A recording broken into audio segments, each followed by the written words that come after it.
com Manos, Mano Dal Ponte, Manos, Radio Show na 92, a música nos conecta, os bons papos nos conectam aqui na 92, 984410010, manda um WhatsApp pro Maninho para participar do Manos Radio Show, belezaça? Eu quero saber se você já baixou o aplicativo do Amigo Já, se não baixou ainda, tá batendo toca. O Maninho tá falando faz tempo isso aí. Você vai baixar o aplicativo, o app do Amigo Já. Se é de graça para Android, para iPhone, não interessa. Você vai baixar o app, vai se cadastrar e o aplicativo vai liberar descontos exclusivaços para você, né, nas lojas do Já Supermercados. Então, além de controlar todas as suas compras, porque você, depois no aplicativo você controla tudo, é bacana demais, eu adoro isso.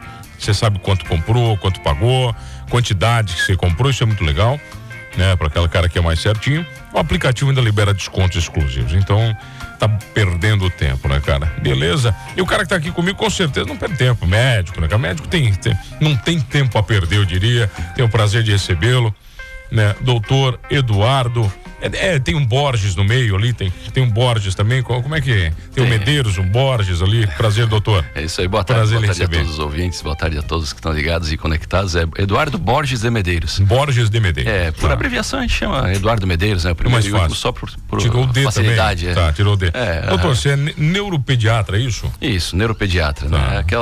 Aquele médico que se especializou em tratar doenças, problemas relacionados ao desenvolvimento do cérebro das crianças, né? Tá. Eu falei pra você ontem, inclusive estava assistindo Mãos Talentosas, um baita filme, né, que é o do neurocirurgião. É outra coisa. É outra coisa. Os dois estão mexendo com o cérebro, mas um está mexendo com a parte estrutural do cérebro, né? A parte da marcenaria, de cortar, de costurar, aquela coisa, né? Que tem que ter uma precisão e uma frieza muito grande, né?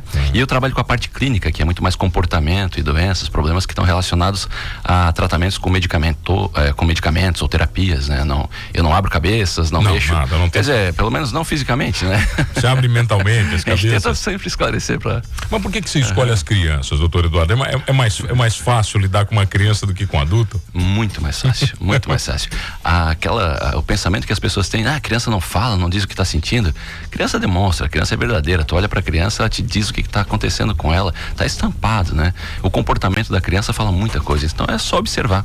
E claro que criança fala, né? Mas a gente observa muita criança em relação ao comportamento e desenvolvimento. Mas a tua pergunta é o que me fez ir para neuropediatria? Por que escolheu as crianças? Eu não sei porquê, assim, sabe aquele negócio de vocação, assim, que às vezes tá um pouquinho embaixo hoje, né? Mas eu sempre tive vocação para a área da medicina. E aí eu não pensei diferente, fiz vestibular 1, 2 vezes, não passei na primeira e tal, insisti, não. Você formou onde? Eu me formei na Federal de Florianópolis. Na minha época, quando eu fiz, há 20 anos atrás, não, mas eu vou botar um pouquinho antes ainda, né? Um pouquinho antes de 20 anos atrás, mais, quase 30.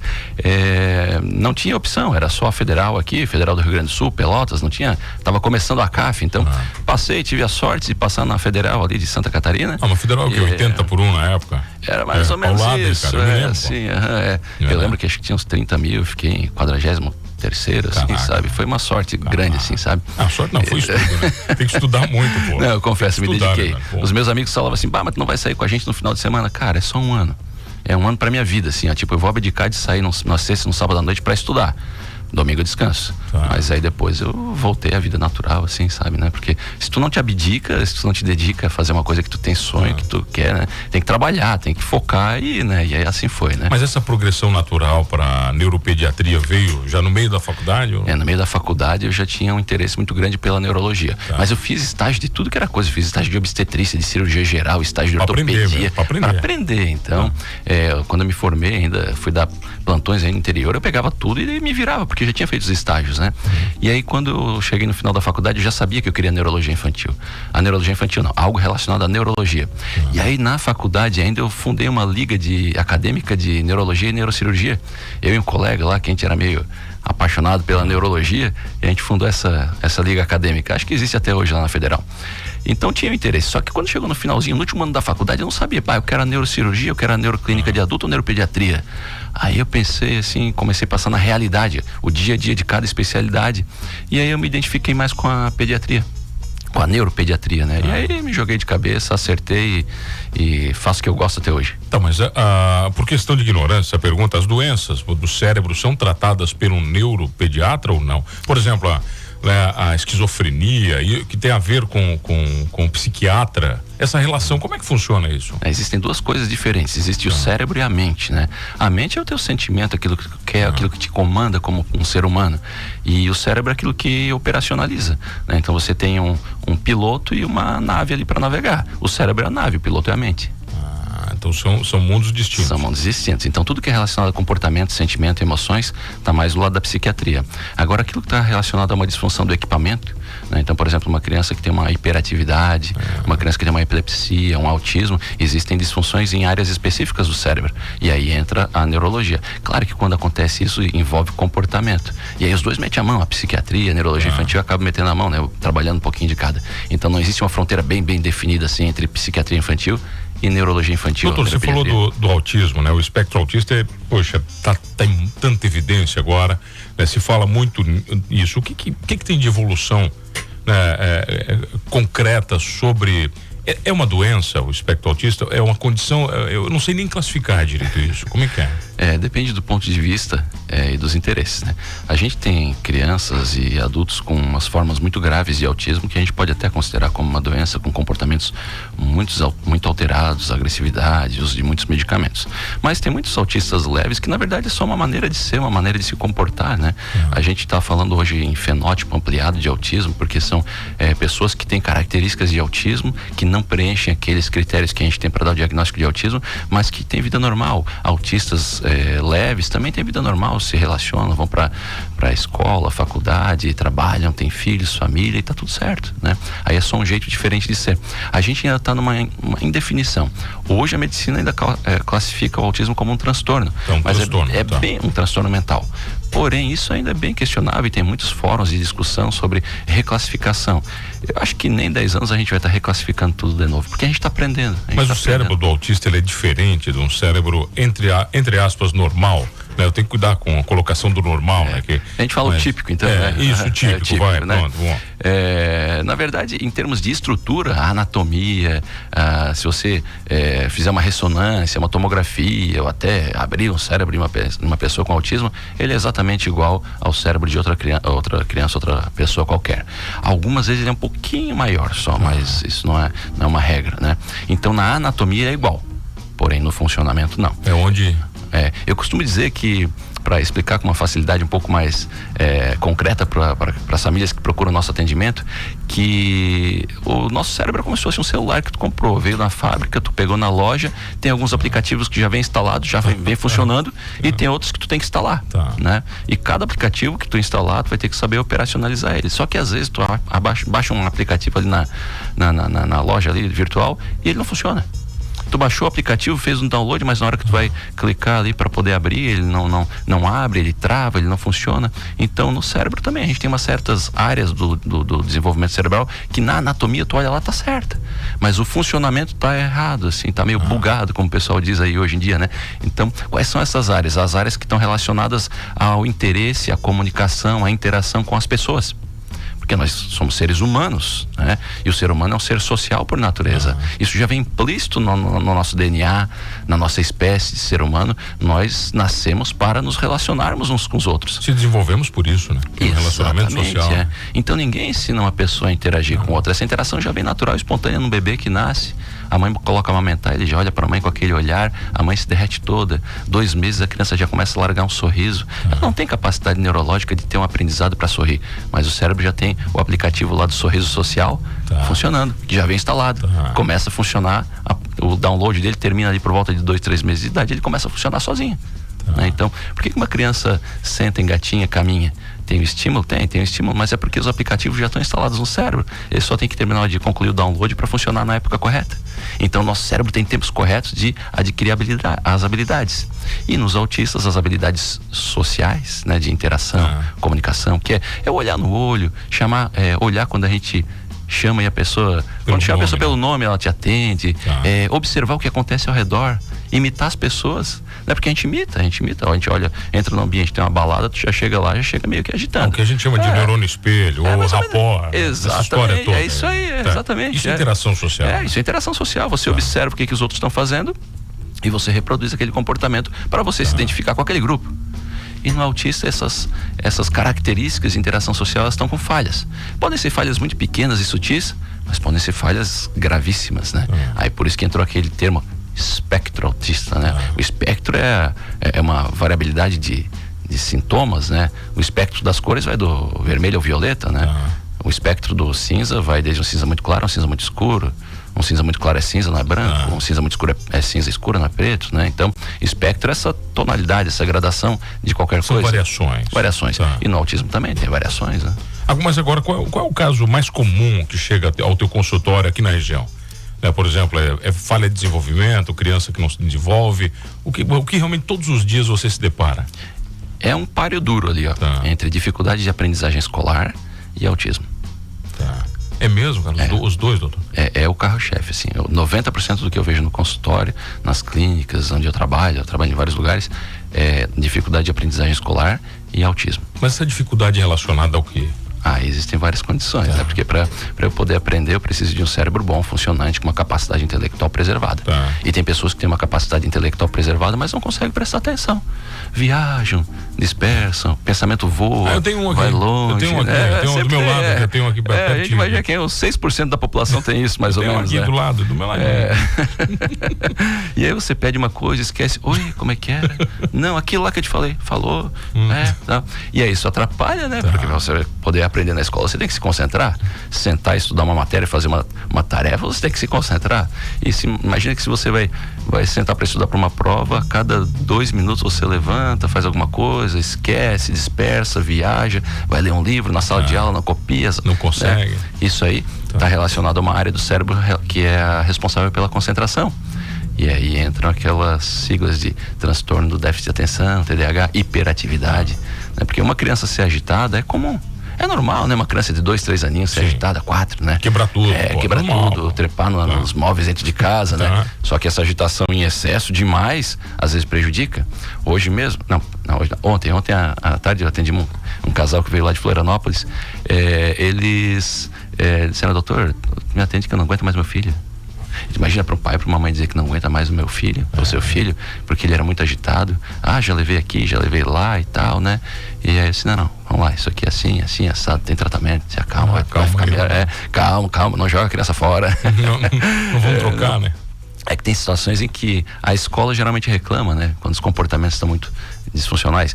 Tudo que eu falo disfuncional é porque eu não quero falar que é errado, né? É tipo assim, você vai para uma sala de aula, você senta, se concentra, copia a tarefa, uma conversinha aqui, outra ali acontece e tal, mas tem criança que não consegue parar sentada, que se remexe na carteira, que cada cadeira, que esquece material, que vai levantar, derrubar tudo, que fica falando a sala durante a aula inteira, né? Então, é muita agitação. E quando a agitação é demais a ponto de causar um prejuízo no desenvolvimento físico, no desenvolvimento intelectual, na aprendizagem, nos relacionamentos, pode ser que a gente esteja diante de um transtorno. Doutor, eu tenho uma prima, ela teve muita dificuldade de atenção, era hiperativa e, poxa, a minha tia sofreu muito com isso, muito mesmo. Um médico falou para ela que ela tinha um refluxo. Doutor, quando a minha tia aumentou a cama e começou a tratar o refluxo, a vida dela não é que mudou, ela se transformou. E isso acho que foi até os 10, 12 anos, um inferno. E a gente lembra né? Ela é hiperativa, ela não conseguia se concentrar. Imagina que a criança sofria. E algo relativamente simples. É por isso que a gente tem que sempre afastar condições e situações orgânicas, né? Então, por exemplo, uma coisa que eu vejo muito em criança pequena que está com atraso na fala, uma criança pequena que está com um comportamento muito agitado, é se ela está dormindo bem, isso é pré-requisito. Aí, não, ele tem o sono agitado, ele ronca, dorme de boca aberta. Opa, deixa eu dar uma olhada aqui, eu acho que a adenoide está grande. Vai lá consultar com o otorrino, talvez sem que operar essa adenoide, isso sirva para melhorar esse comportamento. Porque o sono nosso ele é reparador, tanto em crianças quanto em adultos. Se você tem uma criança que não está dormindo direito, dorme de boca aberta, se debate demais, ronca, ela está com uma obstrução de vias aéreas. E isso faz com que o cérebro, na hora de dormir, não repouse o suficiente. Acorda cansado, irritado, agitado, mau humor, né? Mas agora, doutor, nós temos o grande vilão do século, o celular agora. Né? O grande vilão, parece que ele destrói as famílias sozinhos, né? Não são escolhas dos pais. Com certeza você se depara com isso nos consultórios, crianças viciadas em celular, né? E pais que depositam no celular o sossego das suas vidas. Né? Como é que você lida com isso? Como é que você lida com esses pais? Porque não são... O problema não é a criança. Algumas famílias chamam de Rivotril virtual, né? É o calmante da criança. Dá o celularzinho pra se acalmar, né? Mano, já fiz isso, doutor. Já fiz. Quem que não fez, já né? Fiz, quem não fez, né, mano? Eu tenho 2 filhos, aí já estão adolescentes. É claro que eu também já fiz isso algumas vezes, né? Mas é difícil, né? Por quê? Porque quando você não dá um celular, não dá uma mídia, não dá uma tela, você vai ter que dar o quê? Atenção. A criança, ela quer atenção. Ela quer atenção dos pais, ela quer atenção dos irmãos. E quando você não está predisposto a dar atenção, você vai dar uma distração, que é uma tela. Só que a criança, ela precisa de afeto, amor, carinho, atenção. Ela precisa de imitação, e só os seres humanos vão poder dar isso para ela. As telas não proporcionam. Eu tenho um aplicativo de linguagem. Amigo, a gente aprende linguagem com pessoas, não com telas, né? Então, é difícil, assim. A gente vê realmente, a palavra que tu usou é correta, vício. É vício. Tem crianças que os pais comentam, e eu vejo no consultório mesmo, os pais tiram o celular, nossa, eles vêm, eles vão pra cima, eles batem nos pais, a mãe coloca o celular na bolsa, a criança briga na minha frente, no consultório, se irrita, dá soco na mãe porque quer pegar o celular da bolsa, a mãe não deixa, e vira uma disputa assim no pleno consultório, sabe? E a mãe diz, não, em casa é assim direto, ele me bate, não deixa, não consigo e tal.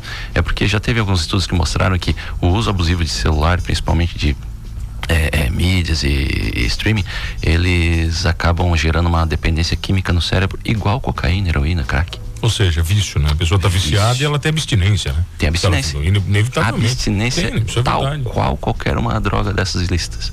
E aí, tanto é que a recomendação da Academia Americana de Pediatria é que não dê nenhum tipo de tela para as crianças até os 2 anos de idade, a não ser videochamada com parentes, né? Só isso. Né? Por quê? Mano, a criança de 2, 3, 4 anos já tem que aprender a falar, aprender a caminhar, correr, pular, trepar, escalar, coordenação motora e linguagem, e imitação. E como é que ela vai fazer isso com uma tela na mão? Né? O cérebro tá ali, pedindo, por favor, vem aqui, instale esses aplicativos de coordenação motora, vem conversar, vem brincar comigo, né? E a gente só faz isso com seres humanos, com pessoas, né? E aí os pais hoje, é incrível, assim, os pais parece que eles não sabem brincar mais com os filhos. Teve uma época, uns 7 anos atrás, que eu sentei e conversei com uma fonoaudióloga antiga daqui de Criciúma, e a gente foi trocando ideia, assim, mas tu tá fazendo isso? Eu também tô fazendo isso. Assim, sabe, eu vou falar assim, o nome dela é Cida, sabe o que eu tô fazendo, Eduardo? Eu tô ensinando os pais a brincar com os filhos. Mas eu faço isso no consultório também. Foi intuitivo, porque eu vejo que os pais parece que tem um filho na mãe, não sabe o que fazer com aquele filho. E assim, não, tu tem que sentar, brincar com ele no chão, pega peça, monta, faz isso, faz aquilo, né? Leva na rua, anda de bicicleta. Tal. Doutor, todas as noites eu chego em casa, eu tenho que lutar com meu filho. Ele tá me esperando pra gente lutar. Ele já tá com luva, ele já tá com roupa. É isso aí. Cara, rolar no chão, entendeu? Só que, eu falo, você tá cansado. Essa é a parte difícil. Você tá cansado durante o dia, você quer às vezes tomar um banho e descansar. Só que ele tá lá te esperando, ele tá o dia inteiro te esperando, cara. Exatamente. Você não vai fazer isso? Eu assim, eu me considero que eu fui um super paizão, né? Porque até hoje minha filha tá com 14 anos de idade, tenho 2 filhos, é um casal, mas ela chega em casa no final do dia, 6, 7, 8 da noite, às vezes, né? Dependendo da demanda. E aí, pai, vamos jogar vôlei. Primeira coisa assim, filha, deixa eu primeiro comer alguma coisa, que eu só tô com a moça. Tu sempre tem que comer, eu quero jogar vôlei. Não, filha, deixa eu só dar. Botar energia, deixa eu botar energia, né? Jogar vôlei, né? Então, até hoje, mas tá chovendo, vai jogar dentro de casa. Ontem eu tentei, meu filho tem um piano lá, meu filho queria aprender piano. Pai, eu quero aprender piano. Opa, pera, gostei. O tempo dele de aprender piano foram 3 minutos. O tempo da aula dele, entendeu? Você tem que respeitar.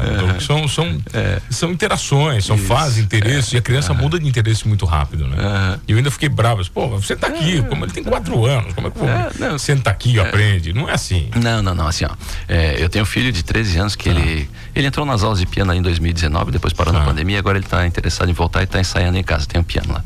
E assim, ele começou a pegar tutorial e fazer sozinho, tá assim, tocando Fureliz lá, mandando ver, e treina. Mas aos 4 anos de idade a criança ainda não tem concentração suficiente para poder ficar muito mais do que 5, 6 minutos ali numa atividade só. Né? Aí ela não tem. E aí às vezes a gente chega no consultório, casos de crianças com 4 anos com suspeita de déficit de atenção, porque não consegue ficar muito tempo focado numa atividade só. Assim, mas olha, tem 4 anos, não tá tendo nenhum prejuízo, vamos esperar mais um pouco, vamos botar numa atividade, né? Infelizmente tem uma situação que está acontecendo atualmente, que as escolas de educação infantil de todas as naturezas, elas têm mandado muito crianças com suspeita de diagnósticos, e tem crianças que não têm diagnóstico nenhum, tem característica de personalidade, mas existe uma pressão muito grande por parte das escolas de educação infantil em termos de diagnósticos e laudos, e às vezes eu avalio a criança e digo, olha, não tem laudo, não tem diagnóstico, então procura outro neuro, sabe? É porque O pai precisa do diagnóstico, às vezes é o pai que quer, doutor. Ele precisa de uma... Não, nem sempre. Não nem é, sempre. não A maior parte das vezes não são os pais que querem o diagnóstico. Não é uma desculpa, por exemplo, não é uma desculpa, olha só, meu filho é assim, né? Porque ele tem isso, é mais fácil eu aceitar do que eu tentar mudar, do que eu tentar educá-lo, do que eu tentar dar tempo a ele, dar atenção. Não tem muito disso também? Tem bastante. Tem, né? Tem bastante. Não é a maioria dos casos, a maioria está preocupada em ajudar o filho, né? Desenvolver, não está nem pensando em diagnóstico, quer que a criança se desenvolva bem. Agora, tem uma parcela de pessoas que utilizam o diagnóstico como muleta. E aí eu já criei algumas, entre aspas, assim, né? Brigas, né? Não brigas, né? Porque eu vi a criança, avaliei e tal, já veio com diagnóstico prévio de outros colegas, já tinha passado por 1, por 2. Aí eu faço uma avaliação mais ampla, eu avalio, sento, brinco, interajo com a criança, né? Porque o bom do neurologista infantil, do pediatra, é que tu brinca com a criança, né? Então tu tá trabalhando e tá brincando, tu tá né? trabalhando. Os meus instrumentos de trabalho é o Superman, o Batman, é o cubo de montar, sabe? E aí peço para parecer de psicóloga de escola, faço uma síntese ali, analiso junto todas as peças assim, olha, eu discordo desse diagnóstico, não pode e tal, não sei o que. Eu discordo, embasado nisso, naquilo, tal. Não tô dizendo que não tem nenhum problema, vamos tratar. Não, mas e agora, e o meu benefício? Você sabe. Tem muita coisa envolvida com o diagnóstico. Tem benefícios desde comodidades sociais até benefícios financeiros, né? Então algumas pessoas acabam utilizando o diagnóstico como bengala. Então, mas você vira um inimigo, doutor. Mas você vira um inimigo, em vez de ser o médico, seu amigo, você vira mas é que eles vêm pra pegar minha opinião, eu vou com jeito, vou falando assim, né? Com jeito, olha, acho que não é bem assim e tal, né? Mas a gente não consegue. Já comprou briga? Não, briga não. Não sou um cara de comprar briga, não. De boa, eu pago pra não entrar numa briga, né? Mas, assim, a maioria das pessoas que me procuram saem satisfeitas e elogiam, depois comentam com a secretária, gostei bastante. Mas o doutor aqui, vamos lá, um pai de primeira viagem, né? Porque o pai de segunda viagem, ele já tá escolado, mas o pai de primeira viagem, pô, eu me coloco, né? Quando você, pai de primeira viagem, dependente de ser médico ou não, você tem muitas dúvidas, né? Você não sabe o que é o desenvolvimento correto da criança, você é bombardeado por informações. Quando é que um pai deve se preocupar com o problema do seu filho? Por exemplo, como é que eu consigo identificar, né, que o meu filho tem algum tipo de problema? Bom, depende de cada idade, né? Não dá para colocar tudo numa sacola só, né? Então vamos falar de linguagem, né? A criança começa a falar por volta de 1 aninho de idade, então 1 aninho de idade já deve ter umas 5, 10 palavrinhas no vocabulário. Por volta de 2 anos, umas 50 palavrinhas, 2 anos e pouco já começa a formar pequenas frases. 3 anos já conversa bastante, relata coisas e narra algumas situações pequenas, né? Então, em relação ao desenvolvimento da linguagem, uma criança tá ali com 2 anos, não tá falando, opa, não é nem mais alerta amarelo, é alerta vermelho, né? Tá com atraso, tem que procurar o pediatra, fono ou neuro, né? Vamos para a idade escolar. A criança tá no 1º, 2º, 3º ano, não tá conseguindo aprender na escola. Aí tem muito aquele negócio de apontar dedo, não, porque tu era assim quando era criança, isso é preguiça, ele é vadio, ele não sei o que, tal. Sim, não, calma, peraí. Eu não parto do pressuposto que a criança é preguiçosa, eu parto do pressuposto que ela deve estar tendo algum problema que a gente tem que ajudar, né? Existe preguiça? Existe, mas uma criança de 6 anos, 7 anos na 1ª, 2ª série com preguiça é meio difícil a gente acreditar, né? Então a criança na idade escolar, ali do 1º ao 5º ano, começou a ter dificuldade de aprendizagem, não está acompanhando a turma, não saiu do 1º ano alfabetizada, alfabetizada não completamente, mas pelo menos sabendo ler, né?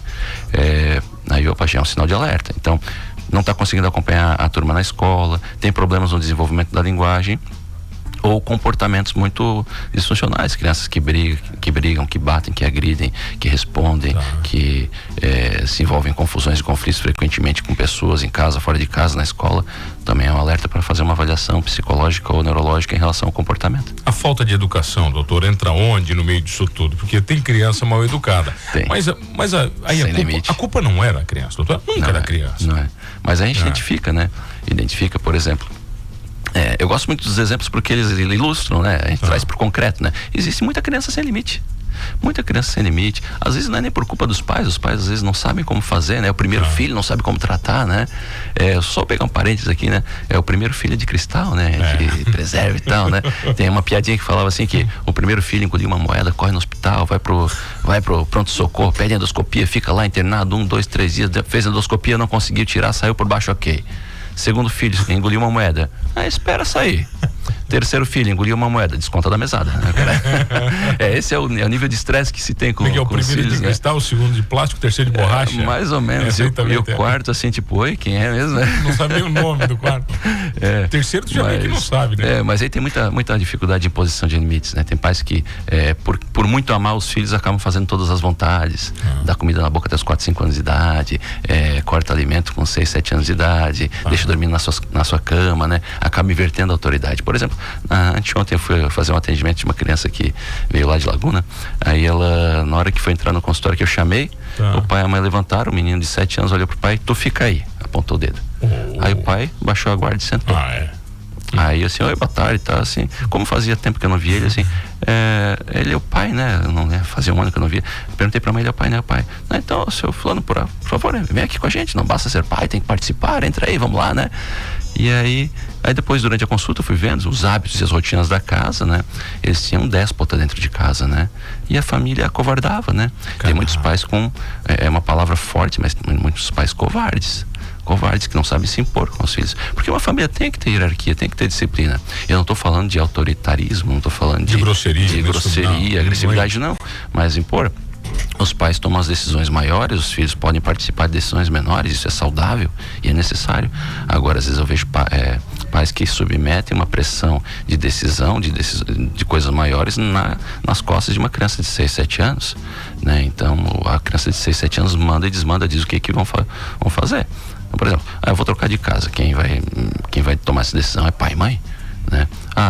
Vão sair para comer uma pizza ou vão sair para comer um x-salada? Aí a criança pode, pizza, x-salada, né? Então, a família tem que ter uma certa hierarquia para ela funcionar bem, né? E às vezes a gente vê essa inversão.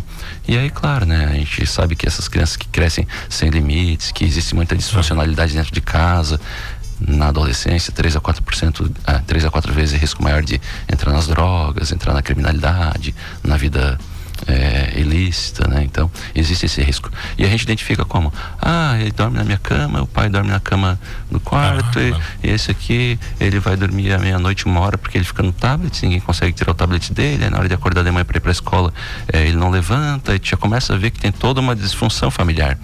E aí a gente encaminha para psicólogos, porque a função dos psicólogos fazer essa reeducação, a gente dá algumas orientações, então a gente consegue identificar quando tem falta de limite, quando tem falta de educação. Doutor, falando limite, o meu acabou. Prazer lhe receber. Prazeraço. Doutor, tem Instagram? O pessoal te acompanha online? Como é que é? Eu tenho Instagram pessoal. Publica pouco, imagino. Da parte profissional não publico nada. Nada.